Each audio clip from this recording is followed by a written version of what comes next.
నక్షత్రాలు ఎన్నున్నాయో అంతమంది పేదింటి స్టార్ క్యాంపెయినర్లు నాకు ప్రతి ఇంట్లోనూ ఉన్నారు, ప్రతి గడపలోనూ ఉన్నారు. వైఎస్ఆర్ కాంగ్రెస్ పార్టీ పేదల పార్టీ. అలాంటి పార్టీకి స్టార్లు, స్టార్ క్యాంపెయినర్లు కూడా సామాన్య ప్రజలే లబ్ధిదారులు. వారే నిజమైన క్యాంపెయినర్లు. ఇది జగనన్న చెప్పిన మాట. ఇప్పుడు ఆ వాక్యాలు నిజమయ్యాయి.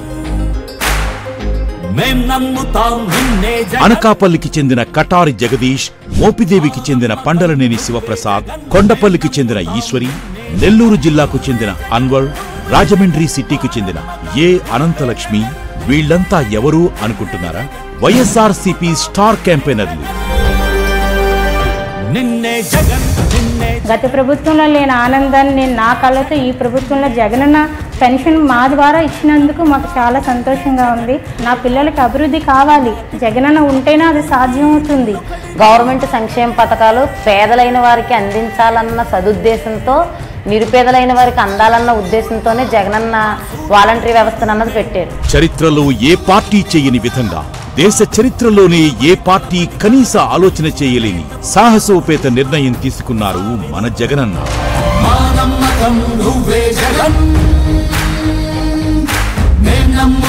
నాకు ఈ గవర్నమెంట్లో బాగా న్యాయం జరిగింది. అందుకనే నేను స్టార్ క్యాంపెయిన్గా పనిచేయాలని గట్టిగా నిర్ణయం తీసుకున్నాను. రైస్కి పోతే ఉదయం పోతే వాళ్ళు ఎప్పుడు వస్తారో తెలియదు డీలర్స్. ఇప్పుడు జగన్ సారు రైస్ బండ్లు పెట్టి వాళ్ళ ఇంటికి బండి పంపిస్తూ ఉంటే వాళ్ళు చాలా సంతోషంగా ఉన్నారు.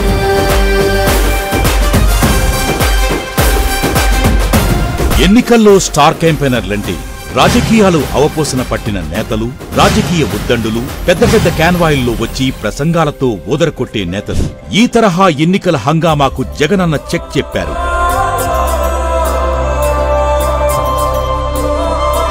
నేను చిన్న వ్యాపారస్తున్న మా అబ్బాయిని చదివించగలనా లేదా, వీళ్ళకి ఇంత చదివించలేమని నాకు భయపడిపోయేవాడిని. కానీ నాకు జగనన్న నాకు ఈరోజు ఇంట్లోని ఒక ఇంజనీరింగ్ చదివిన బాబు ఉద్యోగానికి సిద్ధంగా రెడీగా ఉన్నాడు.